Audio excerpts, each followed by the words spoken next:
मेरी खबर के मुताबिक कल उनकी शिपमेंट नहीं हुई। वैसे शिपमेंट की डेट क्या है, हम कैसे जानेंगे बारान? हमारे इतने अरसे की रिसर्च और मालूमात अब बेकार हैं। जवाहिर सब कुछ बदल देगा। सबसे पहले अपना रास्ता। अगर बारान कुछ कर ना पाया तो जवाहिर हमें नुकसान पहुंचाता रहेगा। मजीद ये कि वो जाल भी बिछाएगा। कल जो छापा हम नहीं मार सके उसमें मैं ओकान के दोस्त इंस्पेक्टर इलियास के साथ राब्ते में था।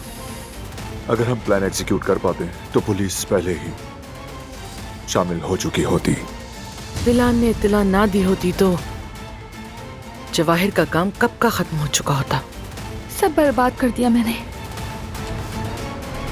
मुझे अफसोस है।